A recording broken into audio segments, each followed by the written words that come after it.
Donc bonsoir à tous, bienvenue sur Géopolitique Profonde pour une émission très spéciale avec un entretien donc en anglais qui sera traduit dans quelques secondes dès qu'on commencera notre échange en anglais avec un invité de marque qui s'appelle le docteur E. Michael Jones pour présenter un ouvrage que vous allez voir à l'écran qui s'appelle Les guerres culturelles en Occident, traduit par Maria Poumier, édité par nos camarades des éditions du Verbe Haut. Mais on va pouvoir attaquer l'interview tout de suite. Petite information avant de continuer, cet enregistrement a été réalisé il y a environ 2 semaines, soit avant le début des opérations américano-israéliennes en Iran, mais notre invité l'anticipe et commente même déjà ses conséquences. Donc c'était juste pour vous prévenir, pour ne pas être étonné de certains propos et de certaines dates, mais je vous laisse avec la vidéo. Bon visionnage. Donc Dr. E. Michael Jones, merci beaucoup d'être présent sur ce podcast. Je vous remercie. Merci de me recevoir. Alors, nous allons commencer par aborder, comme j'ai pu le dire en français, je ne sais pas si vous avez bien saisi tout ce que j'ai pu dire, mais nous allons parler d'un livre qui a été traduit ici, en France, par Maria Poumier. Maria Poumier que nous saluons au passage avec la maison d'édition Le Verbe Haut. Le livre s'appelle Les guerres culturelles, avec un S qui sera, je pense, important pour créer toute la structure du sujet dont nous allons parler. Mais avant toute chose, j'aimerais pouvoir vous donner l'opportunité de vous présenter. Je sais que d'habitude c'est moi qui devrais le faire, mais puisque vous allez pouvoir vous adresser à un public francophone, comment aimeriez-vous vous présenter spécifiquement à cette audience française qui pourrait vous découvrir aujourd'hui? Alors, tout d'abord, j'ai suivi des cours de français à Dijon pendant une période de 6 semaines, au cours de l'été 1974. J'aurais tellement aimé en avoir retenu bien davantage que ce que j'en ai réellement gardé. À cette époque-là, j'enseignais l'anglais en tant que langue étrangère à des étudiants allemands. Je suis retourné aux États-Unis et j'ai décidé de me pencher sur la littérature américaine parce que j'ai soudainement pris conscience que je ne comprenais absolument pas mon propre pays. Donc à ce moment-là, j'ai obtenu un doctorat en littérature américaine de l'Université Temple en 1979. J'ai trouvé un poste au St. Mary's College, juste en face de l'Université Notre-Dame, comme nous le prononçons, ou Notre-Dame, comme vous le prononceriez. Et j'étais prêt à enseigner la littérature américaine. Et j'ai été renvoyé de l'établissement 1 an seulement après mon arrivée là-bas, car j'étais opposé à l'avortement. Alors, je me suis dit, attendez une minute, comment puis-je être renvoyé d'une institution catholique pour être contre l'avortement? La réponse à cette question est le féminisme. Le féminisme avait pris le contrôle des universités. Les révolutionnaires en avaient pris le contrôle. J'ai quitté le milieu universitaire et j'ai essayé de comprendre ce qui m'était arrivé. J'ai donc lancé un magazine intitulé Fidelity, qui était un magazine intra-catholique au sein de la communauté. Au début, je pensais que c'était une bataille entre libéraux et conservateurs au sein de l'Église catholique. Mais à un certain moment, j'ai réalisé que non. Il y avait en réalité des forces extérieures à l'Église qui la forçaient à adopter une certaine position. Le groupe principal que j'ai découvert à ce moment-là était la famille Rockefeller. Et j'ai alors pris conscience qu'il existait une sorte d'image, un véritable précédent historique pour cette situation. C'était en Allemagne, en 1871, et cela portait le nom de Kulturkampf. C'est pourquoi j'ai pris la décision de renommer la revue en guerre culturelle. Nous parlons donc de qui mène une bataille pour déterminer qui va contrôler la culture aux États-Unis d'Amérique. Et il y a 3 candidats en lice. Je fais ici référence aux 3 groupes ethniques en Amérique, qui sont fondés sur 3 religions distinctes. L'Amérique ressemble à la Yougoslavie, vous savez, avec 3 groupes ethniques basés sur 3 religions. En Amérique, ce sont les protestants, les catholiques et les juifs. Et ce sont précisément ces forces-là qui se battaient pour prendre le contrôle de notre culture, en particulier après la Seconde Guerre mondiale. C'est de cette manière que j'ai commencé à m'impliquer dans les guerres culturelles. Donc, Monsieur Jones, vous êtes un auteur prolifique et nous allons surtout parler, comme je l'ai dit, du livre qui a été traduit en français. Je le montrerai d'ailleurs à nouveau à l'écran et qui s'appelle Les guerres culturelles en Occident. Et je dois dire également qu'il y aura un code promotionnel spécial pour nos spectateurs ce soir, car c'est un livre qui est dangereux en France à cause de toutes les lois spécifiques que nous connaissons. C'est donc un ouvrage qui est très courageux et une analyse tout aussi courageuse de l'ensemble de la situation que nous connaissons en Occident. Le code promotionnel sera simplement GPTV en minuscules. N'hésitez donc pas à commander ce livre car il pourrait être censuré en raison des lois que nous avons. Commandez-le dès maintenant et surtout, lisez-le. Aussi, vous avez un nouvel ouvrage pour les personnes qui parlent et lisent peut-être l'anglais, intitulé Walking with the Bible in the Gun, The Rise, Fall and Return of American Identity, Tous ces ouvrages-là peuvent être retrouvés sur fidelitypress.org. Mais comme je l'ai dit, j'aimerais pouvoir parler avec vous de cet ouvrage qui a été traduit en France et qui s'appelle donc Les guerres culturelles, avec un S, comme j'ai pu le dire. Donc ma toute première question serait la suivante. Étant donné que nous évoquons ici plusieurs conflits, quelles sont précisément ces guerres spécifiques au pluriel que vous avez choisi d'identifier et d'analyser en profondeur dans votre ouvrage ? Alors, il existe un principe fondamental qui englobe l'ensemble des guerres culturelles de cette période dont nous parlons ici, et cela s'appelle l'ingénierie sociale. L'ingénierie sociale est née avec le livre de John B. Watson, Le behaviorisme, juste après la Première Guerre mondiale. Elle est devenue la grammaire cachée de la gouvernance américaine après la Seconde Guerre mondiale. Avec comme stratégie, nous n'allons pas parler aux gens directement. Nous allons plutôt les manipuler pour qu'ils fassent certaines choses. Ainsi, les guerres culturelles se divisaient en deux volets. Le premier étant la destruction, avec le nettoyage ethnique des quartiers catholiques dans toutes les grandes villes situées au nord et à l'est des États-Unis, et ce, par le biais de l'immigration utilisée comme arme. La migration instrumentalisée venait des Noirs des États du Sud, comme le Mississippi, la Caroline du Nord et du Sud.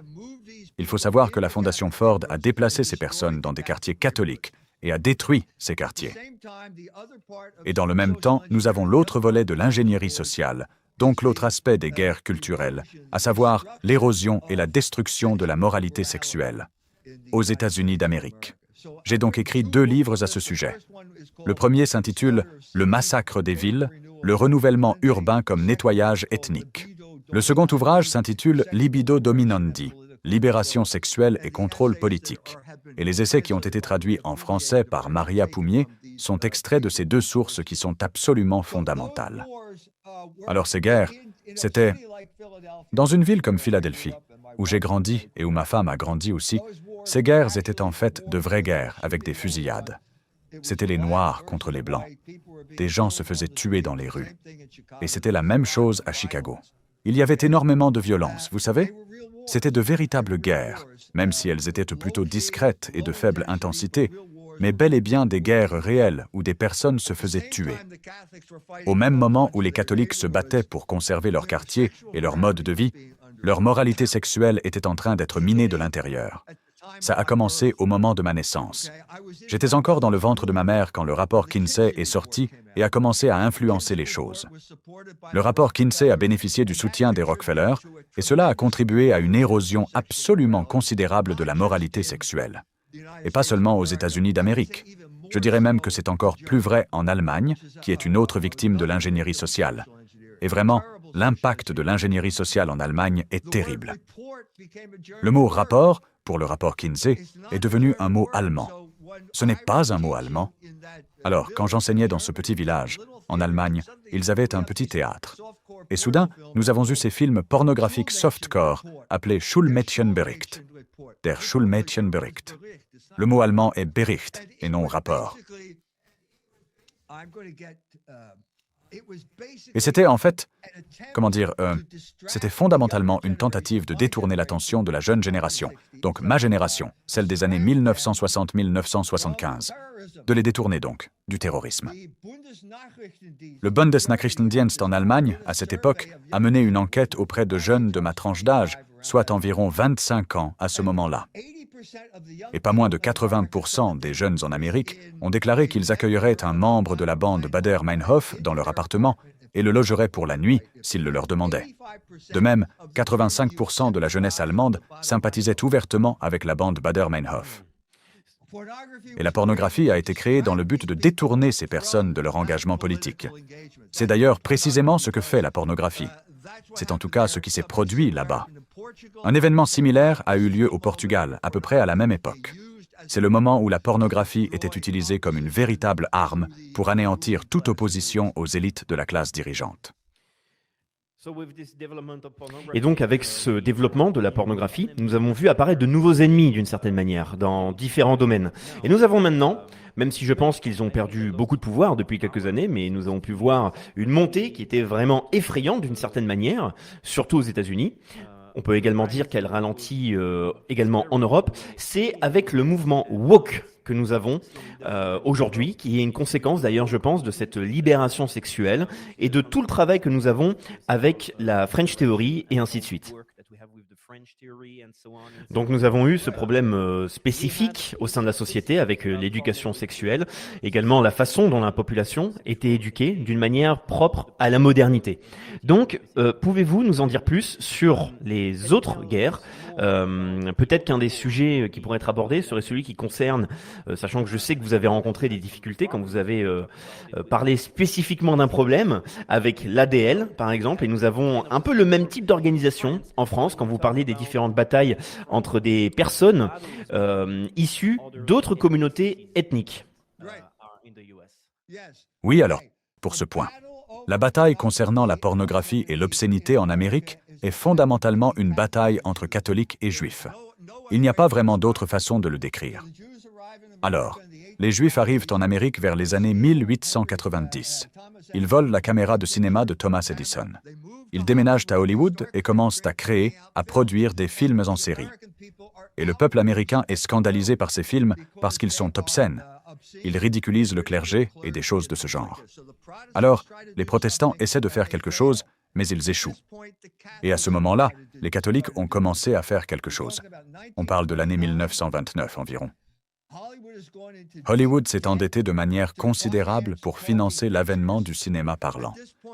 À ce moment-là, les catholiques interviennent et déclarent fermement « Écoutez, si vous persistez dans cette voie, alors nous boycotterons vos salles de cinéma. » Et ils l'ont effectivement fait.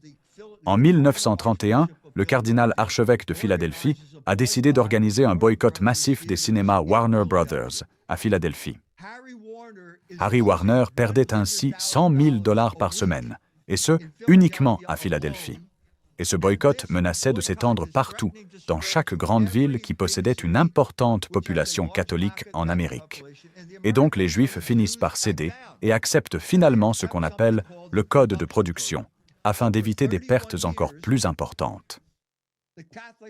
Ainsi, pendant environ 31 ans, nous avions les catholiques qui contrôlaient Hollywood. Puis, en 1965, arrive la fin du Concile Vatican II. Avec Nostra Aetate, les Juifs saisissent leur chance et sortent le film Le Prêteur sur gage, qui est un film sur l'Holocauste. Et les catholiques, à ce moment-là, disent en substance « Nous sommes en train de lire Nostra Aetate, et surtout, nous ne voulons pas offenser les Juifs. » Et donc, ils ne condamnent pas le film, parce que c'est un film sur l'Holocauste, et les Juifs en profitent pour briser le code de production. Et en l'espace de 7 ans, nous avons de la pornographie hardcore dans les principales salles de cinéma du pays. Et ça s'est passé aussi vite que cela. C'est vraiment la bataille fondamentale là-dedans. Et après cela, ils ont brisé le code, la Cour suprême, etc. Les Juifs ont porté des affaires devant la Cour suprême. Et finalement, l'ensemble du cadre juridique pour poursuivre l'obscénité a été complètement détruit, sans laisser la moindre trace. Et enfin, le dernier clou du cercueil fut la loi sur la décence des communications, sous Bill Clinton, qui a permis à la pornographie de régner en maître sur Internet. C'est la véritable histoire. Il n'y a pas d'autre histoire ici, en Amérique. D'accord, donc il y avait ce problème, mais maintenant il y a également le problème du mouvement woke, qui est un peu comme une sorte d'hydre à plusieurs têtes, avec notamment le mouvement Black Lives Matter. Ce qui peut nous amener à parler donc d'un autre problème que nous avons aujourd'hui et qui concerne le sujet de l'immigration de masse. Que pouvez-vous nous dire à ce sujet? Est-ce que le problème de l'immigration de masse a-t-il à sa source le même ennemi, selon vous? Oui, on retrouve les mêmes ennemis. Alors, cette communauté juive, ou plutôt les frères Spingarn, ont créé une organisation qu'ils ont nommée la National Association for the Advancement of Colored People, la NAACP. Cette organisation a été créée à la suite du lynchage de Leo Frank afin d'encourager un soulèvement d'esclaves. Je veux dire, il n'y avait techniquement pas d'esclavage, mais ils essayaient de créer un soulèvement d'esclaves dans le Sud, et finalement, ils ont réussi. Et ça a été appelé le mouvement des droits civiques. Ce mouvement des droits civiques fut un véritable soulèvement. On peut dire que c'était l'Alliance judéo-noire. Et ils l'ont créé pour renverser les lois dans le Sud, puis cela s'est étendu à d'autres institutions. Encore une fois, j'insiste, vous ne pouvez absolument pas comprendre ces évolutions si vous ne saisissez pas la grammaire ethnique cachée de l'Amérique, et qui repose sur les groupes protestants, catholiques et juifs, avec ces groupes qui se disputent farouchement le contrôle de la culture. Donc ensuite, au cours de cette période, ce que nous avons pu voir, c'est que la montée de la révolution sexuelle a correspondu exactement au pillage capitaliste de la classe ouvrière, comme si les deux phénomènes étaient liés de manière inextricable, vous voyez. Ça s'est produit exactement au même moment, par le même groupe de personnes. Le point de bascule est arrivé en 1973.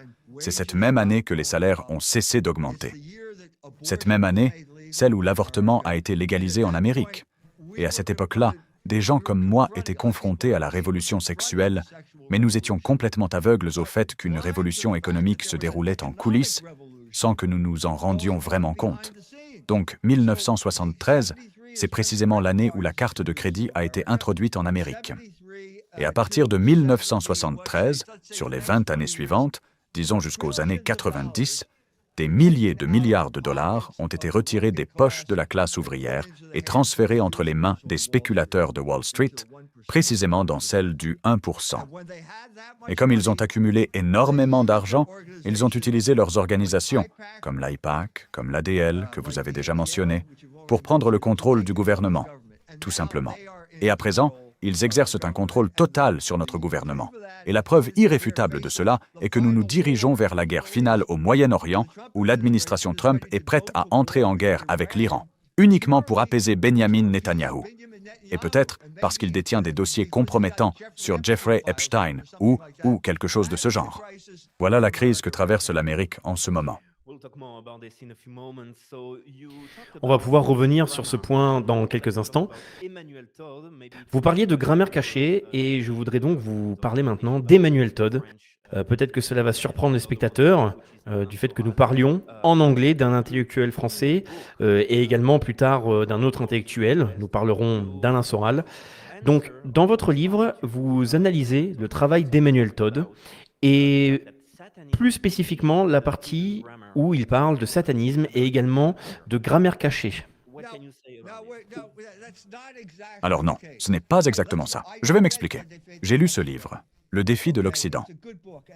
C'est un excellent ouvrage et il y développe un argument vraiment très pertinent. Ce qu'il affirme, c'est que l'Empire américain est en train de s'effacer parce que la grammaire cachée de cet Empire américain, c'est fondamentalement le protestantisme. Et le protestantisme est en train de s'évaporer. C'est la vérité. C'est une vérité absolue. Et maintenant, comme je l'ai dit, aux États-Unis, les protestants étaient le groupe ethnique dominant. C'est une colonie anglaise, c'en était une en tout cas. Et donc, ce qui se passe quand les protestants commencent à disparaître, c'est qu'on a une crise d'identité. Nous traversons tous cette crise d'identité. Alors, jusqu'à présent, tout va bien avec le livre d'Emmanuel Todd. Et ensuite, il se demande, comment comprendre le protestantisme? Et il fait appel à Max Weber. C'est une erreur. N'allez surtout pas lire Max Weber. Il ne sait rien. Il ne comprend absolument rien. Si vous voulez vraiment suivre cette voie, lisez plutôt le livre de Werner Sombart, Les Juifs et le capitalisme. Un livre bien supérieur. Weber a écrit son livre pour en quelque sorte masquer ce livre-là. Il existe donc bien une grammaire cachée au sein du protestantisme, mais on ne peut vraiment la connaître qu'en lisant de la poésie. Et le poème dont je parle est précisément celui de Milton, Le Paradis perdu, de John Milton. Vous ne pouvez absolument pas comprendre la grammaire cachée de l'Amérique à moins de lire l'œuvre emblématique Le Paradis perdu. Et je fais référence spécifiquement au début du Paradis perdu, au moment précis où Satan se réveille en enfer et qu'il prononce son célèbre discours aux démons, dans le but de les inciter à se soulever contre leur destin. L'esprit est son propre lieu, et nous sommes déjà en enfer, donc ça ne peut pas être pire. Et puis il dit, « Mieux vaut régner en enfer que de servir au ciel ». C'est cela, l'identité américaine. Le cœur des Américains bat plus vite quand ils entendent ce genre de choses. C'est absolument satanique. Il n'y a pas d'autre mot pour décrire cela. Maintenant, au moment de notre déclaration d'indépendance, donc nous parlons bien de l'année 1776, il faut savoir que chaque homme qui a signé ce document historique d'indépendance connaissait parfaitement le discours de Satan, dans Le Paradis perdu de John Milton, et cela influençait profondément leur vision du monde et de la liberté. On peut donc remonter à Thomas Jefferson, qui a pu lire le poème lui-même. Benjamin Franklin lisait également ce poème. Vous avez John Adams, qui était le conservateur parmi eux, qui lisait aussi directement le poème. Mais toutes les autres personnes qui l'ont signé étaient influencées indirectement parce que le pamphlet le plus célèbre jamais écrit aux États-Unis était Common Sense de Tom Paine, et il cite abondamment le discours de Satan tout au long de son pamphlet. Donc voilà ce que je dis. C'est une bonne chose que Todd ait compris que le protestantisme est la grammaire cachée, et il utilise bien le mot « satanique » dans son livre. Mais c'est ça la vraie grammaire cachée. Elle est construite dans son paradis perdu. Maintenant, j'aimerais pouvoir aborder plus en détail ce qui se passe actuellement aux États-Unis avec le second mandat de Donald Trump. La deuxième administration est en fonction en ce moment même aux États-Unis et nous pouvons observer ce que beaucoup de gens croient être, assister à une véritable révolution intérieure au sein même du territoire au regard des nouvelles politiques qui sont appliquées. Et nous avons vécu et observé tellement de choses que je dois dire cela a d'abord permis de restaurer la confiance et la foi, quelque part, de nombreux citoyens en France. Avant les semaines récentes, parce que nous avons observé donc un président américain qui se concentre sur les intérêts personnels de sa population, apparemment. Alors que pourriez-vous nous dire à propos de Donald Trump? Parce que je sais que dans votre ouvrage, et plus particulièrement ce qui se concerne son premier mandat, vous avez été vraiment très critique à son égard. Alors, quelle est précisément votre analyse de Donald Trump, tout d'abord de l'intégralité de sa carrière politique, et que pouvez-vous anticiper concernant cette nouvelle administration? Avez-vous vu une autre façon de voir les choses, ou faites-vous toujours confiance à votre analyse, et êtes-vous encore plus peut-être, je dirais pas brutal, mais confiant sur la critique que vous aviez énoncée envers Donald Trump et son administration? C'est quelque chose que les Français comprendront parfaitement, mais que les Américains ne pourront absolument pas saisir. Nous avons eu 3 républiques. Les Français, eux, le comprennent. Les Américains, par contre, n'ont jamais compris qu'ils ont eu des républiques. La première république commence en 1781 avec la Constitution. Celle-ci prend fin en 1861 avec la guerre civile. Rien ne dure plus de 80 ans, vous savez. D'ailleurs, l'esclavage n'est pas passé de la Première République à la Seconde République. La Seconde République débute en 1865, donc avec la fin de la guerre de sécession, et ensuite elle s'achève en 1945 avec la fin de la Seconde Guerre mondiale.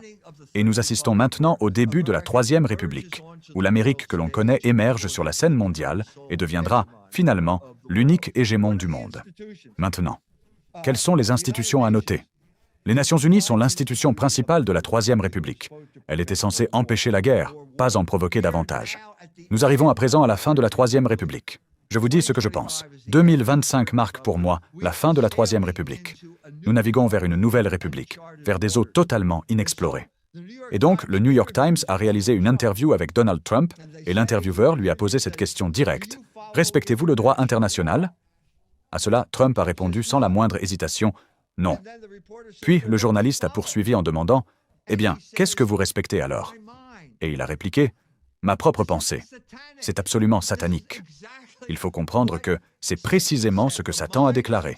L'esprit est son propre royaume. C'est là pour moi le pur satanisme américain.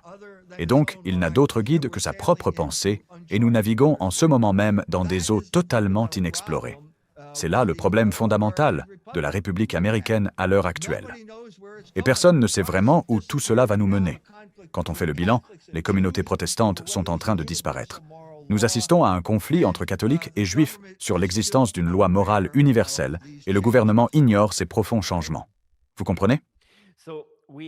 Nous sommes maintenant face à la situation que nous appelons l'affaire Epstein, avec des dossiers, ce qui est une situation complètement folle, même ici en France, parce que nous observons les médias mainstream qui ont choisi de ne pas se pencher sur les différentes découvertes que nous avons faites, particulièrement avec ces nouveaux documents, donc des millions de documents qui sont désormais accessibles au grand public, même s'ils sont en grande partie censurés pour la plupart d'entre eux. Donc, dans les médias français, on ne cherchait même pas à trouver une piste spécifique. On parlait de la connexion russe d'Epstein, de la mafia russe, ce qui, je trouve d'ailleurs assez amusant quand on essaie de creuser un peu toute l'affaire d'Epstein. Alors, quel est votre avis sur les dossiers Epstein? Et surtout, étant donné que nous parlons de Donald Trump et de son administration, que pensez-vous de la manière dont cette administration gère cette situation, et plus particulièrement de la communication, de Donald Trump en ce moment? Alors, j'ai 2 ouvrages qui décortiquent en profondeur la grammaire cachée des dossiers Epstein. Le premier s'intitule « Libido Dominandi », libération sexuelle et contrôle politique. À l'intérieur, il est question de chantage. Il est question d'Adam Weishaupt ainsi que de la Zalén Anelusa, ou comment Weishaupt parvenait à contrôler les gens par la manipulation de leurs passions. Et j'ai également écrit « L'esprit révolutionnaire juif ». Et pour moi, Ces deux éléments se retrouvent aujourd'hui réunis dans les dossiers Epstein. Car on y trouve, selon moi, une cabale d'une partie de la communauté juive qui vise essentiellement à attirer des personnes dans des activités sexuelles compromettantes, les photographier, puis ils s'en servent comme moyen de chantage pour extorquer du pouvoir politique à ces individus. Nous disposons également de cela, une fois de plus, pour revenir à Satan, qui pourrait être considéré comme le saint patron officieux de l'Amérique. Steve Bannon est en train d'introduire quelqu'un, enfin, c'est l'une des vidéos qui a récemment fait surface et qui illustre bien ce point. Il interviewe Jeffrey Epstein et lui demande « Êtes-vous Satan ?»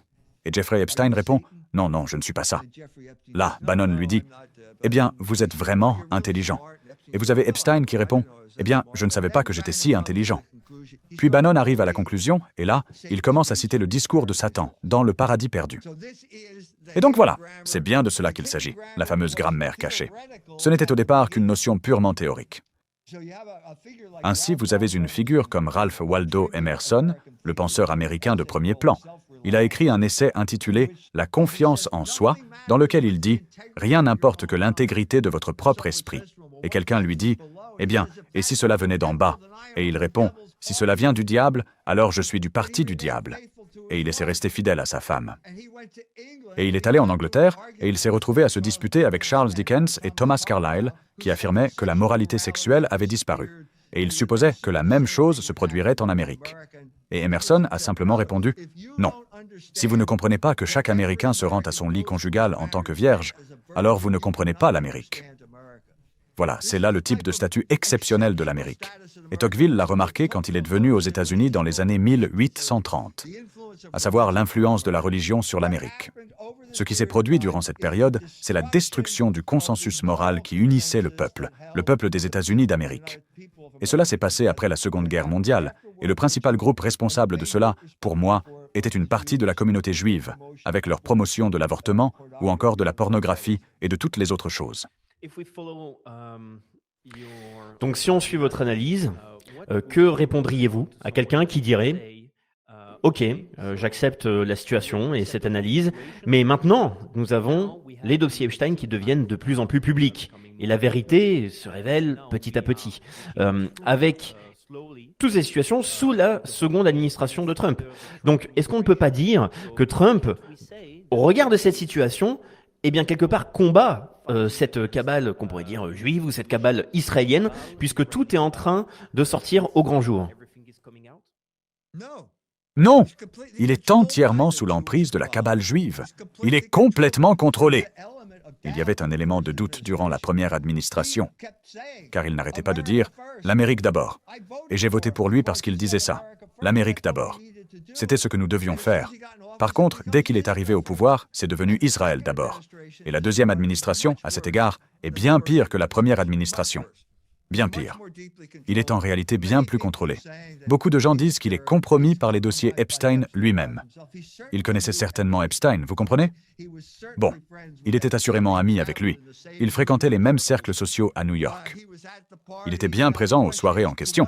Maintenant, la question qui se pose est de savoir dans quelle mesure exacte il a participé à ces orgies qui s'y déroulaient et jusqu'où cela est allé.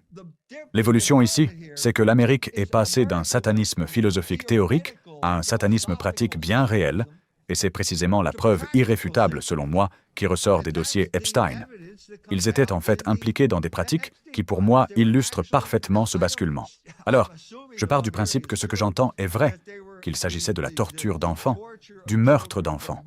C'étaient tous des rites sataniques. Je ne suis pas en train d'exagérer, je ne veux pas le faire, mais je le pense. Et c'est ce que nous entendons ici, en ce moment même.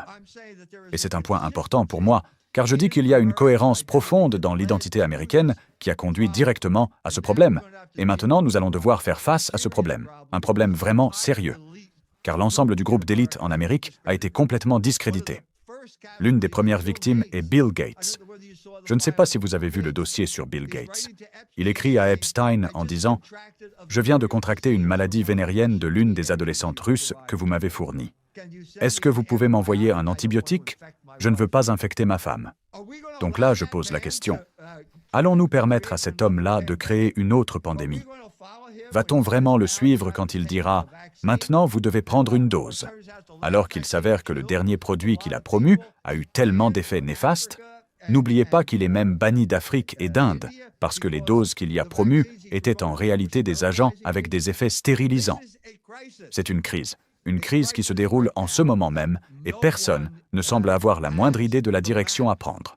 Et Donald Trump a déclaré en substance « Je suis le chef de l'État.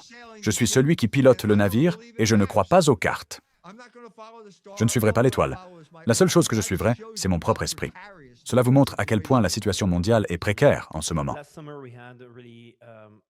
Donc l'été dernier, on a eu une situation réellement dangereuse, avec de nombreuses tensions entre Israël et l'Iran. Et maintenant, nous avons toujours cette situation complexe, délicate, qui pourrait devenir pour nous un conflit à plus grande échelle. Quand je dis nous, je parle des États-Unis qui pourraient très bientôt se retrouver en guerre face à l'Iran, parce que nous avons des négociations qui sont extrêmement étranges, je dois dire. Mais nous avons aussi eu pendant un certain temps, des mois même, une situation avec la Palestine. Comment analysez-vous la gestion de Donald Trump pour tout ce qui concerne la situation au Moyen-Orient ? C'est un désastre. C'est un véritable désastre. Commençons par le commencement. Il a promis de mettre fin à la guerre en Ukraine en seulement 24 heures.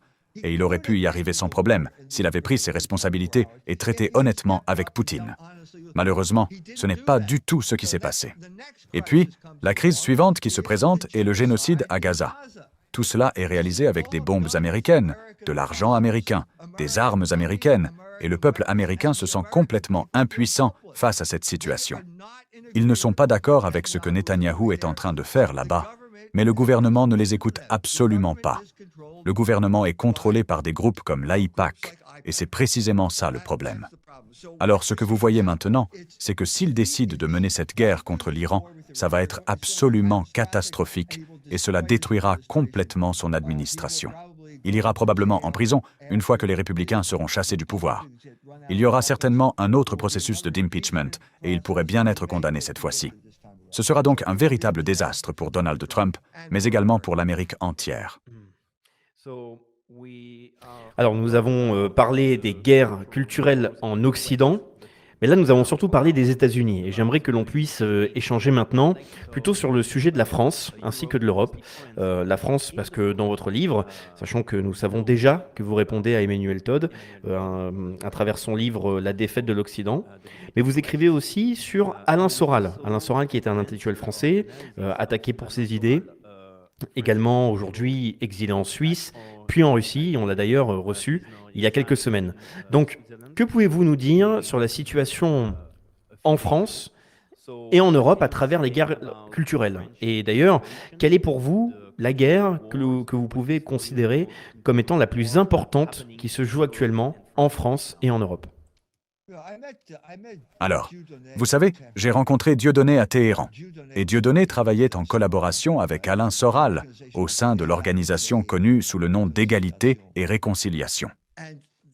Et le coup de génie de tout cela, c'est qu'il avait compris que leur présence était absolument indispensable, que si l'on voulait vraiment briser la puissance oligarchique, il fallait impérativement intégrer les musulmans à ce processus. Et il tentait, à l'époque, de travailler main dans la main avec la communauté musulmane. C'est pour moi une étape vraiment importante, car ce que l'on observe actuellement en Occident, et plus particulièrement en Angleterre. D'ailleurs, je ne sais pas si les Français sont familiers avec Tommy Robinson. Il faut savoir que Tommy Robinson est un agent provocateur financé par des groupes sionistes et qui soutiennent Tommy Robinson afin de créer de l'animosité entre les musulmans d'Angleterre et les chrétiens, ou les natifs, peu importe comment on les appelle. La même chose se produit aux États-Unis maintenant. Le Tommy Robinson américain est un gars nommé Jake. Quel était son nom exact déjà ? Bref, un type se pointe à Dearborn, qui est la ville la plus musulmane d'Amérique, avec une tête de porc, ou plutôt, non, du bacon, voilà, et un Coran, en barbouillant un truc dessus. Bref, je pense que ce que nous devons vraiment faire, c'est créer une alliance, promouvoir cette alliance catholico-musulmane, vous voyez ? Et je crois que j'ai tiré cette idée d'Alain Soral et de Dieudonné, de leur collaboration en France. Maintenant, je vais vous dire, j'étais en désaccord avec Soral sur un point très précis. Je pense qu'il faut absolument, ici, raisonner en termes religieux. Et je crois que la grande question, celle qui reste encore irrésolue, c'est celle du statut du catholicisme en France. La France a bien eu sa révolution. Et ça, vous le saviez déjà, n'est-ce pas? L'Église catholique a publié une série d'articles détaillés sur la Révolution française dans Civiltà Catholica, qui est la revue officielle du Vatican. Cela a paru précisément à l'automne 1890. C'est une analyse vraiment brillante et perspicace. En substance, qu'avons-nous? Qu'a la France a montré après 100 ans de révolution? Et la conclusion est vraiment pour moi stupéfiante. Elle dit ceci: tout pays qui se détourne des lois créées par un roi chrétien sera gouverné par des Juifs. C'est là exactement leur verdict sur la France. C'est, selon moi, précisément ce qui est arrivé aux États-Unis d'Amérique. Et je pense que c'est de cette manière que nous devons aborder cette question. Je pense vraiment que c'est fondamentalement une question religieuse. Donc ensuite, je ne connais pas la composition exacte de l'Église catholique en France. Malheureusement, je ne la connais pas aussi bien que je le devrais, je dois dire. Mais en tout cas, je sais que l'Église catholique en Allemagne est faible en ce qui concerne la représentation des intérêts du peuple allemand. Et je sais également que l'Église catholique en Amérique est faible pour représenter les intérêts des catholiques américains. Et pour moi, ils sont davantage intéressés à apaiser les membres de la communauté juive qu'à soutenir leur propre peuple. Un exemple classique s'est produit la semaine dernière, au moment où l'on enregistre. Je ne sais pas si vous êtes familier avec l'histoire de Carrie Bowler. C'est une dame de confession catholique, d'accord?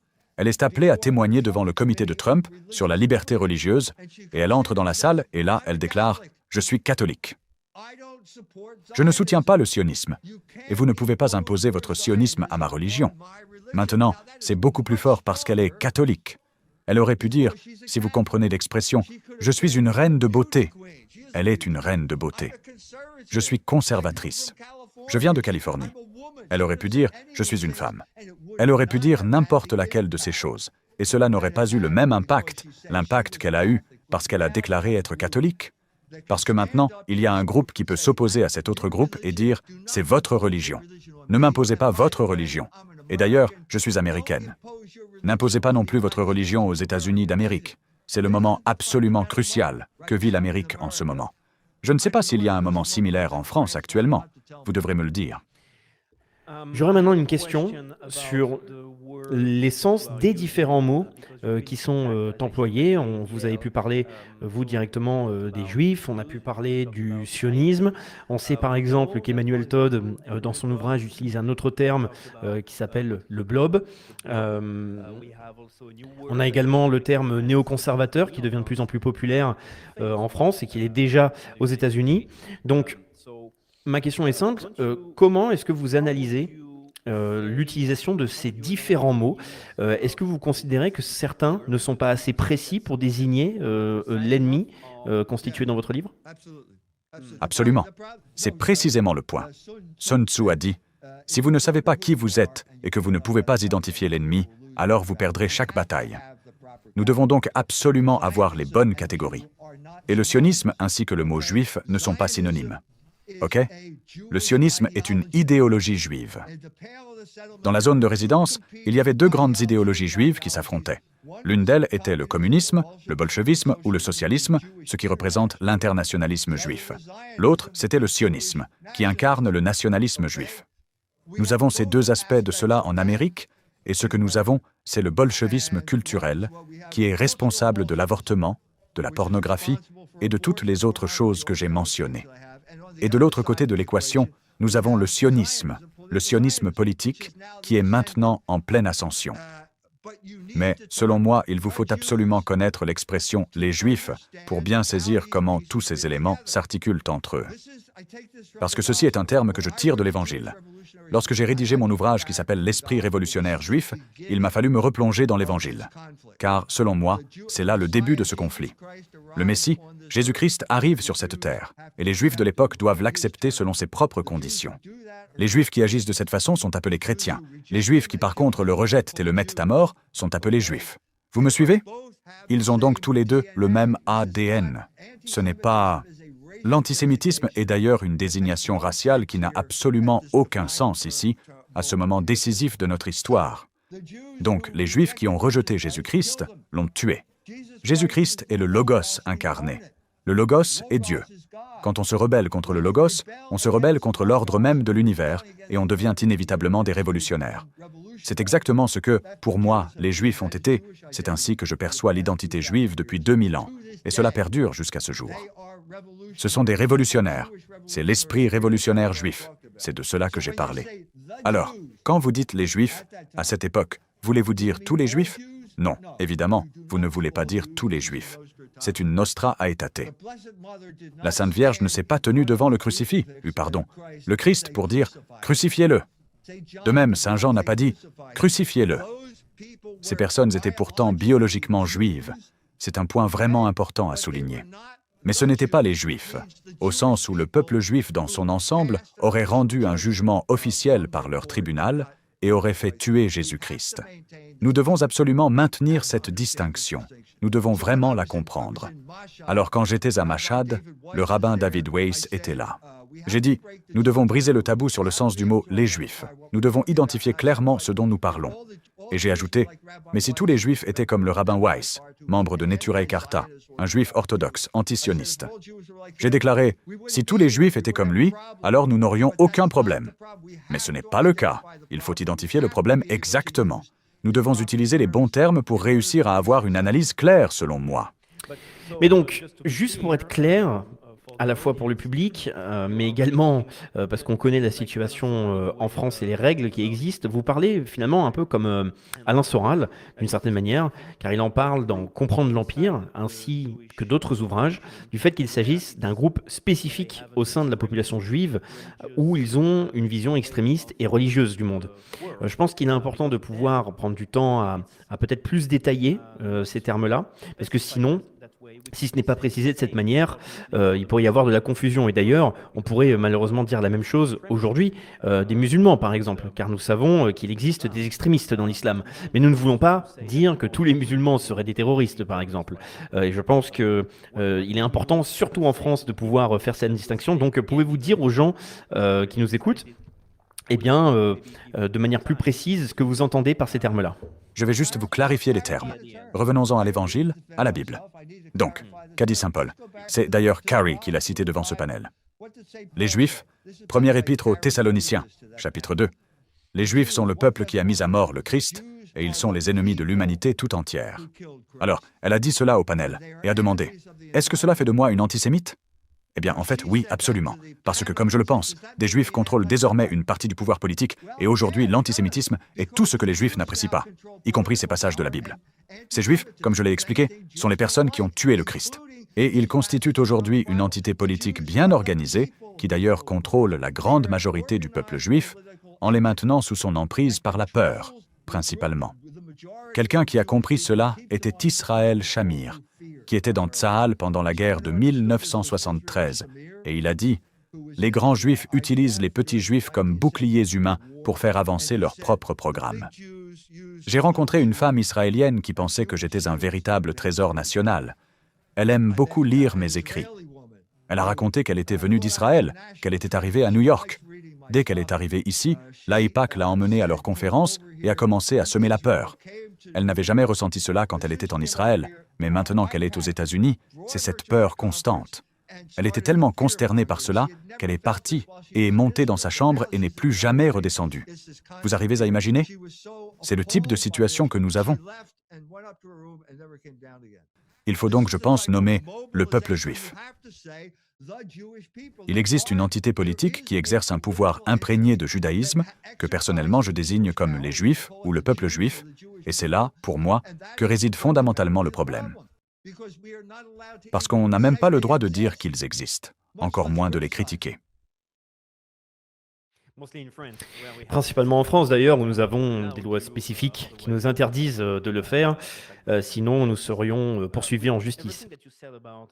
Mais avec tout ce que vous venez de dire à propos de cette organisation politique, la cabale juive, la manière dont Donald Trump travaille actuellement, c'est-à-dire où il œuvre dans l'intérêt d'Israël, etc. Nous avons des tensions avec l'Iran, avec la Palestine, avec de nombreux pays du Moyen-Orient. Donc, ma question est simple, que pensez-vous qui pourrait se passer dans les prochains mois, voire années, avec la situation en Israël? Je dis qu'Israël aura cessé d'exister d'ici 2 ans. Vous vous souvenez, j'avais parlé de 80 ans? Ehud Barak dit la même chose. Ehud Barak est omniprésent dans les dossiers Epstein liés à Israël, d'ailleurs. Il est complètement compromis par les dossiers Epstein. Mais lui, je crois que c'est vrai. Il y a vraiment comme un spectre qui hante l'Europe. C'est d'ailleurs ce que Karl Marx a dit. Il y a un spectre qui hante Israël, et c'est la malédiction des 80 ans. C'est comme ça qu'il l'appelle, la malédiction des 80 ans. Comme je l'ai dit, dans l'histoire humaine, rien ne dure plus de 80 ans. Et j'ai le même âge qu'Israël. Je suis né en 1948. Israël est né en 1948. Là, en 2028, je prédis que le pays va disparaître, complètement, sans laisser de traces. Maintenant, je prédis personnellement que cela va s'effondrer très rapidement, sans le moindre doute, si Trump décide d'attaquer l'Iran. Je pense que ce sera véritablement la fin d'Israël. Ce que nous avons vu lors de la guerre de juin, c'est qu'Israël ne pouvait tout simplement pas arrêter les missiles hypersoniques de l'Iran, malgré tous leurs efforts. Ils n'ont pas besoin d'armes atomiques du tout. Ils ont des missiles capables de détruire Tel Aviv sans aucune difficulté, et avec une précision redoutable. Netanyahou a dû littéralement supplier Trump d'obtenir un cessez-le-feu parce que les Israéliens étaient en train d'être détruits par une attaque symbolique qu'ils ne pouvaient pas arrêter, malgré tous leurs efforts. Il n'y a actuellement aucune défense efficace contre les missiles hypersoniques qui représentent une menace insurmontable. C'est précisément la crise qui se déroule dans le Golfe Persique en ce moment même. Nous avons 2 porte-avions déployés là-bas. D'ailleurs, les porte-avions sont un produit direct de la Troisième République. C'est une technologie militaire par conséquent obsolète, qui a vu le jour à la fin de la Seconde Guerre mondiale, et ils sont désormais complètement dépassés face aux missiles hypersoniques. Donc pour moi, ce sera la fin. Nous aurons soit une fin rapide et violente pour l'Empire américain et pour Israël, ou alors une fin progressive. Mais dans tous les cas, ils arriveront tous les deux à leur terme.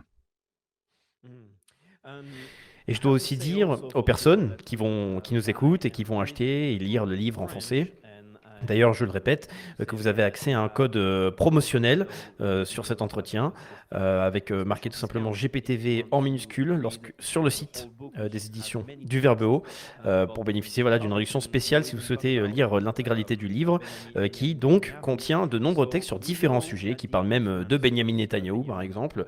Nous savons donc que l'influence de Benjamin Netanyahou s'affaiblit. Nous savons qu'Israël, nous pouvons le sentir, la guerre avec l'Iran, parce que nous savons par exemple que le dôme de fer a échoué lors de la guerre des 12 jours. La situation est donc vraiment critique pour Israël en ce moment. Et même la population en Israël n'est pas favorable à Benjamin Netanyahou. Mais j'ai une question, puisque nous avons parlé des dossiers Epstein. Pensez-vous que le lobby sioniste, nous avons parlé de l'AIPAC, par exemple, perd lentement du terrain ? Ou pensez-vous qu'il a de plus en plus de pouvoir parce que la situation devient de plus en plus radicale ? Ils sont en train de perdre la partie. Vous avez Jonathan Greenblatt, par exemple, qui est le directeur de l'ADL. Il a annoncé publiquement que pour la toute première fois depuis que l'ADL réalise des sondages d'opinion, la jeune génération est plus antisémite, pour reprendre son propre terme, que l'ancienne génération. Félicitations, Jonathan. C'est vraiment toi qui as réussi cela avec tes propres actions. Et à ce stade, je pense que nous devons absolument introduire un concept que j'ai tiré de Hegel, appelé la ruse de la raison, Die List der Vernunft. Donc, pour synthétiser ce concept, Dieu permet l'existence du mal parce qu'il ne peut pas y avoir de libre arbitre sans la possibilité de commettre le mal, mais Dieu parvient à tirer le bien du mal qu'il autorise. Et ce que nous voyons ici, je le pense, c'est précisément les sionistes qui se détruisent eux-mêmes. Donc c'est un véritable problème, et même un problème majeur. Par exemple, qu'un riche sioniste achète TikTok, et comme ça ensuite on le censurera de fond en comble, et tout le monde quittera TikTok sans hésiter. Nous allons faire intervenir nos propres gens. Si vous donnez la parole à Mark Levin et au rabbin Shmuley, vous créez de l'antisémitisme. Ils sont en train de créer la chose même contre laquelle ils semblent protester. Franchement, c'est ahurissant. Ils ne savent pas ce qu'ils font. Ils sont vraiment aveugles. Vous savez, j'étais à Strasbourg. Cette façade de la cathédrale de Strasbourg représente une synagogue. Et comment savez-vous que c'est une synagogue ? Parce qu'elle a les yeux bandés. Les sionistes sont malheureusement aveugles. Je pense sincèrement qu'ils ne comprennent pas qu'ils sont en train de provoquer l'exact opposé de ce qu'ils visent. Et je pense que c'est le mouvement de l'histoire humaine en ce moment même.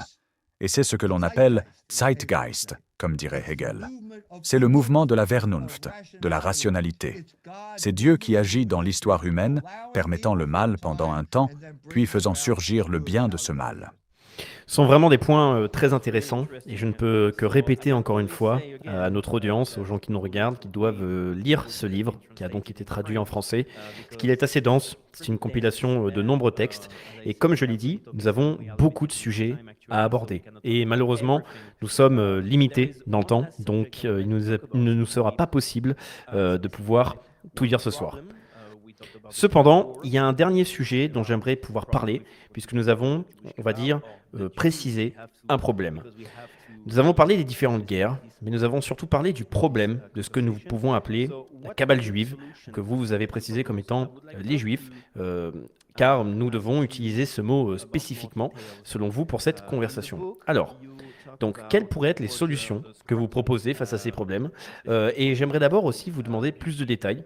À l'intérieur de votre livre, vous parlez de Roger Scruton, d'un livre en particulier intitulé Beauty, A Very Short Introduction. J'aimerais donc que vous nous donniez plus d'informations sur les raisons pour lesquelles, dans ce livre, traduit une nouvelle fois en français, nous pouvons voir l'œuvre de Roger Scruton analysée par vous et liée à cette question. Alors j'ai écrit un livre sur la beauté. Il s'intitule « Les dangers de la beauté ». Pour moi, la beauté est un transcendantal, et il existe 3 choses ultimes, le bien, le vrai et le beau. Et donc, avec ces critères, quand vous êtes en présence du beau, vous êtes aussi en présence du vrai. Et donc, la figure dont j'ai parlé était Nathaniel Hawthorne, qui a par ailleurs écrit un grand roman intitulé « La lettre écarlate ». Dieu l'a récompensé en le menant à Rome. La lettre écarlate traite de l'incapacité des protestants à se confesser leurs péchés. Puis, il voit la cathédrale Saint-Pierre. C'est le plus beau bâtiment qu'il ait jamais vu de sa vie. En Angleterre, dans les années 1850, il n'existait pas de bâtiment comme celui-là. Il est submergé par sa beauté, et ensuite il se doit de demander « Est-ce que c'est vrai ?» C'est la question qui suit naturellement. C'est précisément pourquoi la beauté est si importante dans tout cela. J'ai, comme vous le savez bien, lu le livre de Scruton, et je dois absolument le dire, c'est un ouvrage qui est typiquement anglais. C'est vraiment un anglais pur jus. Les Anglais ont leurs problèmes bien spécifiques pour moi, vous savez. Et la philosophie en fait certainement partie, tout comme l'esthétique d'ailleurs, c'est ce que je pense. Et donc, personne n'était plus qualifié pour parler de Richard Wagner que Roger Scruton, en raison de son parcours musical vraiment impressionnant. C'est un homme brillant, un esprit brillant. Il parle de l'opéra Das Rheingold, et il prétend que c'est une œuvre sur le communisme. Non mais comment peut-on dire une chose aussi stupide ? Das Rheingold, c'est une œuvre qui parle du capitalisme. C'est le mythe absolument génial de la fondation du capitalisme, qui repose entièrement sur le vol. Et il n'a pas su le voir à cause de son ethnocentrisme. Même chose pour Hawthorne, il n'est pas devenu catholique à cause de son ethnocentrisme profond. C'est important, parce que cela vous transporte dans un royaume qui transcende tout cela. Mais Scruton n'a jamais vraiment saisi l'essence. Il a été aveuglé par ses propres limites. Il était bien plus intéressé par la chasse au renard que par une compréhension profonde de Wagner, tout simplement parce qu'il était un Anglais typique. Donc, est-ce que vous pensez qu'il y a une vertu spécifique? Parce que, par exemple, il y a très certainement de la vertu dans la beauté qui permettrait de trouver la vérité. En tout cas, c'est une des parts de vos analyses. Donc, diriez-vous que l'une des solutions serait principalement de revenir au catholicisme ou principalement au christianisme? Parce que c'est aussi, je le sais, un énorme débat entre justement les catholiques romains et les chrétiens. Il n'y a aucune solution possible ici en Amérique sans l'Église catholique, car elle domine désormais, selon moi, très clairement la communauté juive sioniste. Un conflit est en cours en ce moment même. Le conflit fondamental, comme je l'ai déjà souligné, est le suivant. Existe-t-il une loi morale universelle? C'est exactement ce que l'Église catholique propose avec une grande fermeté. Je dis que nous ne pouvons plus nous contenter de ces abstractions, de ces concepts vagues, comme les citoyens. Mais qui est donc ce type? Je ne sais pas qui il est. Il n'a aucune identité propre. Nous parlons de la France en tant que pays catholique, avec son histoire et ses racines. Et d'ailleurs, dans mon livre, la raison pour laquelle j'ai mentionné Soral comme manquant de ce type d'identité, c'est parce que, selon moi, la réforme en France ne viendra pas des citoyens individuels isolés. Ce sera plutôt l'Église catholique qui revitalisera le pays dans son ensemble. Et j'affirme que la même chose s'applique à l'Irlande aujourd'hui, qui subit une invasion démographique massive et incontrôlée. À mon avis, l'Irlande a renié la foi catholique, et Dieu les a punis en faisant venir des musulmans pour remplacer tous les enfants irlandais, sachant que l'avortement impacte la démographie là-bas. Je dis que vous ne pouvez absolument pas aborder cela uniquement en termes humains. Il ne s'agit pas de nous asseoir tranquillement pour écrire des lettres à nos représentants au Congrès. C'est une profonde bataille spirituelle concernant l'identité même de l'Occident. Et si l'Union européenne décide d'éliminer le catholicisme de sa propre compréhension de l'Europe, elle finira obligatoirement par devenir un État vassal de l'Empire américain, ce qui est en fait exactement leur situation à l'heure actuelle. Donc on voit également une nouvelle idéologie qui est en train d'émerger, en particulier grâce aux technologies développées dans le monde entier, mais aussi en Occident. Lorsque nous parlons de devenir catholique ou de guerre de religion, nous savons également que nous désignons souvent une philosophie spécifique comme ennemi, ennemi historique de l'Occident, à savoir la philosophie des Lumières. Et nous avons maintenant un nouveau mouvement qui apparaît et qui gagne de plus en plus de pouvoir, j'ai l'impression, en particulier dans la Silicon Valley, c'est les Lumières sombres. Est-ce que vous avez une analyse spécifique à ce sujet? Pensez-vous qu'il s'agisse d'un nouveau mouvement qui peut avoir de l'avenir ou de la force, ou pensez-vous qu'il s'agit tout simplement d'une mutation du mouvement des Lumières? Mais qu'est-ce que cela peut bien vouloir dire? C'est un oxymore. Parler de lumière sombre est une contradiction dans les termes. C'est la lumière qu'ils ont apportée, la lumière de la raison elle-même. Les ténèbres, c'est l'Église catholique, vue comme un obstacle à cette clarté. C'est l'idéologie des Lumières, qui oppose la raison à la foi traditionnelle. Sarastro dit « C'est exactement l'idéologie des Lumières qui promettait la clarté de la raison, et pourtant, elle a mené inévitablement aux ténèbres. » Donc je parle du mouvement qui, pour beaucoup, est représenté par exemple par Peter Thiel. Nous savons même que J.D. Vance a été influencé par cette mouvance intellectuelle. Donc on peut appeler ça le mouvement néo-réactionnaire, mais je sais qu'en anglais on va plutôt parler de Dark Enlightenment, et on a des personnalités aussi qui ressortent comme Curtis Yarvin ou Nick Land. Nous savons que ce mouvement gagne de plus en plus de pouvoir, il devient de plus en plus célèbre, mais j'aimerais savoir si vous avez en fait tout simplement une analyse de ce mouvement. Pensez-vous qu'il s'agit d'une mutation de cette cabale actuelle basée sur la technologie, ou alors autre chose? Eh bien, je n'ai absolument aucune confiance en Peter Thiel, pas du tout. Vraiment absolument aucune confiance en cette personne, et cela pour de bonnes raisons. Il y a cette utopie technocratique promue par Elon Musk que je trouve totalement contre-productive et en complète perte de contact avec la réalité actuelle. Je veux dire, cette idée de voyager sur Mars, dont il nous parle, est complètement absurde, c'est ridicule. Et maintenant, il dit qu'avec l'IA, on n'aura plus besoin de travailler. C'est de la folie. C'est d'une folie absolument incroyable. Et cela nous ramène directement à ce scientisme qui a servi de base à toute l'ingénierie sociale. Cette science issue des Lumières, même quelqu'un d'aussi respectable qu'Emmanuel Kant, a écrit « Zum ewigen Frieden » pour la paix éternelle et perpétuelle, dans lequel il affirmait que si nous avions du commerce, nous n'aurions pas de guerre. Eh bien, c'est absolument absurde. Aucun pays n'a davantage favorisé le commerce que les États-Unis d'Amérique, et aucun pays n'a été engagé dans plus de guerres. Les racines ne sont pas assez profondes. Nous ne parvenons pas au logos. Nous ne parvenons pas à l'être. Et c'est là tout le problème de la philosophie des Lumières. C'est la pensée, et ce n'est pas l'être. Nous devons être enracinés dans l'être, pas dans la pensée. Nous devons avoir des catégories basées sur la réalité, et non des catégories de l'esprit. Nous aurons alors la base pour changer. Alors finalement, je pose toutes ces questions parce que nous parlons de l'Empire américain qui a changé sa stratégie il y a quelques mois, plus précisément depuis l'arrivée au pouvoir de la nouvelle administration Trump. Nous avons vu la situation avec le Venezuela, avec le Groenland et également la situation avec l'OTAN, etc., ainsi de suite. Nous avons donc l'Empire américain qui veut récupérer autant de pouvoir que possible, car nous ne vivons plus dans un monde unipolaire, mais multipolaire. Nous avons maintenant donc différentes forces qui ne se combattent pas entre elles, mais qui ont une voix forte, comme la Chine, les BRICS ou la Russie, etc. C'est pour ça que je pose les questions sur les lumières sombres, parce que si nous nous concentrons sur l'avenir, nous demanderons toujours qui pourrait être le prochain dirigeant d'un pays. Et pour les États-Unis, je sais que beaucoup de gens pensent que J.D. Vance a de grandes chances de devenir le prochain président des États-Unis. Et nous savons qu'il est censé être catholique. Mais il a également été financé et influencé par Peter Thiel, qui donc suit en partie cette philosophie des lumières sombres. Donc, que pensez-vous de J.D. Vance et peut-on lui faire confiance? Pensez-vous qu'il peut aider à ramener ce que vous voulez en Amérique?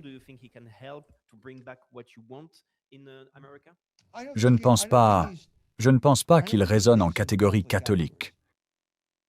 Il n'est pas obligatoire d'être philosophe pour être catholique, Mais si vous désirez avoir une influence sur le monde en tant que catholique, il est préférable de posséder des catégories philosophiques directes et justes. Personnellement, je ne vois aucune profondeur chez J.D. Vance. Je pense qu'il n'inspire pas confiance au Vatican par la façon dont il se comporte en tant que catholique. Je ne veux pas jeter le discrédit sur le catholicisme de qui que ce soit, soyons clairs. Je ne suis pas ici pour juger votre catholicisme ou dire que vous êtes un catholique de seconde zone et moi un catholique de première zone. Mais il y a une profondeur philosophique dans le catholicisme qu'aucune autre religion ne possède vraiment. Aucune autre religion, absolument aucune. Car il faut comprendre que le catholicisme, c'est le véhicule du Logos dans l'histoire humaine, et le Logos est lui-même le véhicule de Dieu, la manière précise dont Dieu entre dans l'histoire humaine et s'y manifeste. Et si quelqu'un ne comprend pas cela, je n'attends vraiment pas de grandes choses de cette personne. Vous savez, je vais vous donner un exemple concret. Dans la ville de New York, nous venons tout juste d'élire un maire musulman. Donc avec cet événement, nous sommes actuellement au moment où un nouveau groupe ethnique est en train d'émerger en Amérique, le musulman américain. Il s'intègre parfaitement dans ce que j'appelle le triple melting pot, vous savez. Il remplacera les protestants dans une certaine mesure, vous comprenez? Et Mamdani ne comprend pas cela du tout. Le problème, c'est qu'il ne comprend pas la réalité ethnique. C'est pourquoi il n'invite pas le cardinal archevêque de New York à sa propre investiture, par exemple. Et lorsque le nouvel archevêque cardinal est officiellement intronisé, il ne se rend même pas à son investiture. Ici, vous avez un homme qui ne saisit pas la réalité ethnique en Amérique et qui ne comprend absolument pas la base ethnique de la politique. Il nous faut absolument atteindre ce niveau de sophistication. Alors, j'étais présent à Mashhad, à l'époque où Alexandre Douguin s'y trouvait et qu'il parlait du concept de monde multipolaire. Et j'ai dit, je comprends parfaitement ce que vous dites, mais nous parlons tous anglais à Mashhad. Cela signifie qu'il y a une sorte de principe unificateur qui est en train de se produire dans le monde entier. Et ce à quoi je le comparerais, c'est Alexandre le Grand, qui a unifié des cultures diverses par sa conquête. Quel était le but, le dessein de Dieu pour Alexandre le Grand? Est-il un saint? Non. A-t-il accompli la volonté de Dieu? Oui. Comment a-t-il accompli la volonté de Dieu? En répandant le Logos. Par quel moyen? Par la diffusion de la langue et de la culture grecque dans le monde antique. Et donc cela a permis l'émergence de l'Église catholique en tant que véritable puissance philosophique capable d'intégrer tous ces éléments. Et donc, quand ils ont eu ce débat, un débat vraiment crucial, pour déterminer si Jésus-Christ était Dieu ou homme, ils ont dû en débattre en grec, parce qu'il faut disposer d'un langage philosophique sophistiqué pour pouvoir aborder et résoudre une telle question. Vous comprenez? Dieu a-t-il voulu toute la méchanceté de l'Empire américain? Non. Peut-il utiliser cette méchanceté? Oui. Vous savez, j'aimerais tellement que nous parlions en français. Si c'était il y a 100 ans, nous serions probablement en train de parler en français. Mais à présent, nous nous exprimons en anglais. Tout simplement parce que l'anglais est devenu la langue véhiculaire mondiale. Et je soutiens que nous devons développer un contenu catholique, un contenu philosophique qui soit profondément enraciné dans l'être même des choses et non pas seulement dans la pensée ou la raison, ce qui constitue précisément pour moi le problème fondamental des Lumières. Et je pense que nous avons bel et bien les outils nécessaires et que ça se passe maintenant, en ce moment précis. Je reçois tous ces appels et j'ai toutes ces conversations avec des musulmans du monde entier parce que je pense que c'est exactement le moment opportun. Il y a une conscience mondiale qui émerge maintenant, malgré toutes les difficultés et les obstacles. Alors, je reviens à Hegel encore une fois. Vous savez, j'aime vraiment Hegel. Die Ull von Minerva fliegt meist bei einbrechender Dämmerung. Ça veut dire, la chouette de Minerve ne prend son envol qu'au crépuscule. Et c'est là où nous en sommes. Nous sommes au crépuscule de l'Empire. C'est là que la chouette de la sagesse commence à émerger, quand les vieilles structures s'effondrent et qu'une nouvelle structure commence à apparaître. C'est vraiment là, je le répète, que nous en sommes. Donc nous pourrions avoir ce grand changement d'un point de vue métaphysique et religieux. Mais j'ai une toute dernière question pour cette interview et je pense qu'elle complétera d'ailleurs parfaitement votre analyse. Car nous savons que nous parlons d'État, de pays, en tant que structure de pouvoir. Nous sommes donc dans un système économique, plus précisément, je dirais, celui de l'Occident. Nous savons que l'Empire américain donc tente de retrouver sa puissance. Quand nous entendons, par exemple, Donald Trump dire « Make America Great Again », on va dire que cela concerne également l'économie. Et je sais que dans votre livre, vous analysez ce qui est pour vous le grand problème auquel nous sommes confrontés en Occident, et qui est le problème des banques, mais pas uniquement, c'est des banques et surtout de l'usure.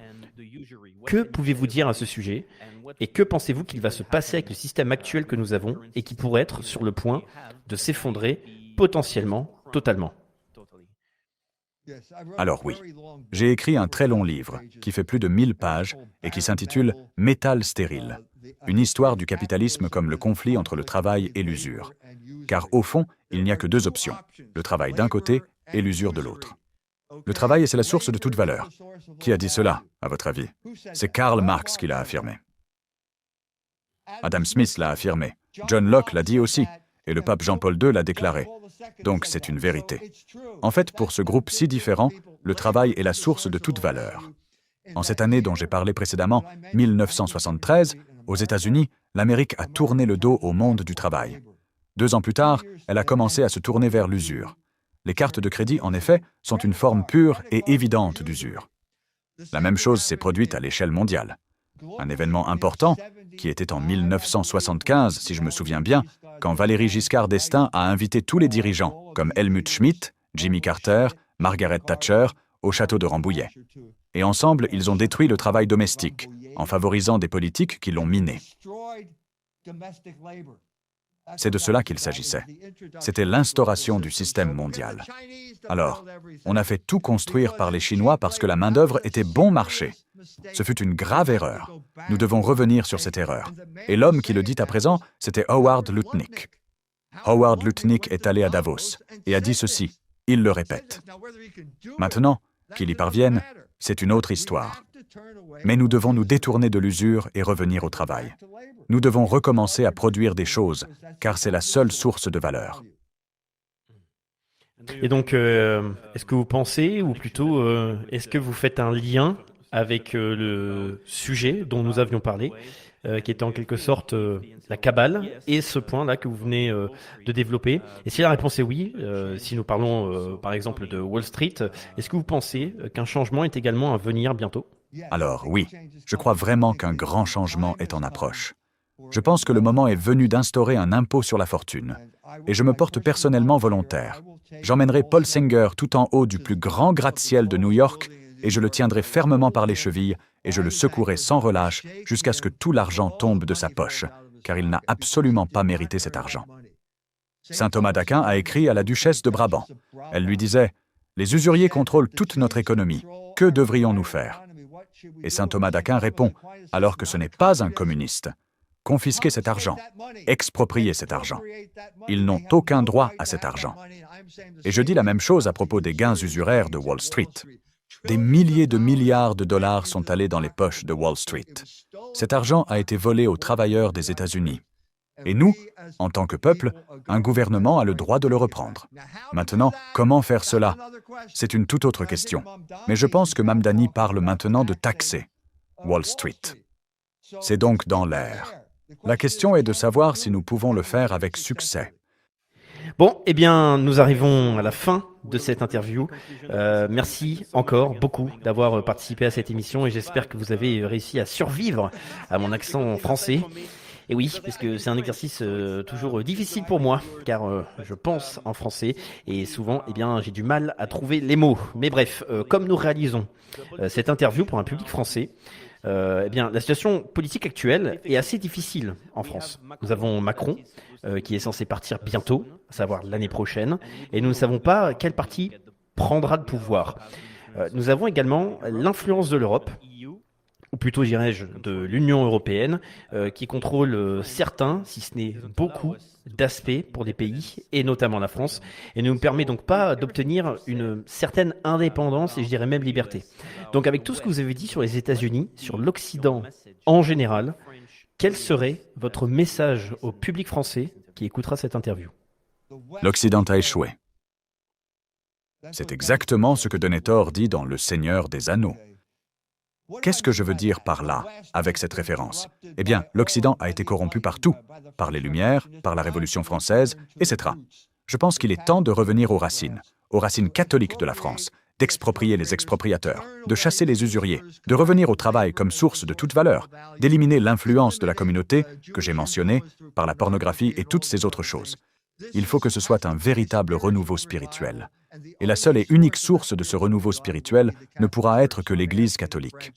Alors je demande solennellement aux Français de revenir à leurs racines catholiques et d'abandonner définitivement les catégories obsolètes de la Troisième République. Elles sont de toute façon vouées à disparaître. Je le dis et le répète, c'est la fin de l'Empire américain. Et ça devrait être la résurgence de l'identité française, hors de cet état vassal qu'ils étaient pour l'Amérique. Et j'affirme que cela ne peut se produire qu'en étroite collaboration avec l'Église catholique, car je pense que c'est là, la véritable identité de la France. Je pense que c'est un excellent message. En conclusion, merci beaucoup, Dr. E. Michael Jones. Comme je l'ai dit, nous avons principalement parlé d'un livre, traduit en français par nos camarades des éditions du Verbe O. Il y a d'ailleurs un code promotionnel lorsque vous allez commander sur le site avec le code GPTV tout en minuscule. Et on remercie aussi Maria Poumier pour la traduction, donc l'ouvrage Les guerres culturelles en Occident.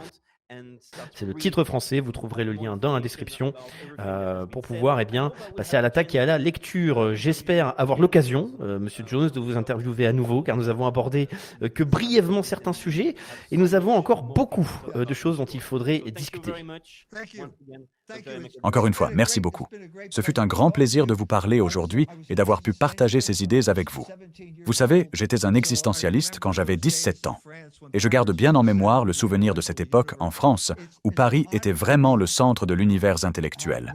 Merci particulièrement à Maria Poumier de m'avoir permis d'être présenté au public francophone de cette manière. Merci infiniment. Thank you very much.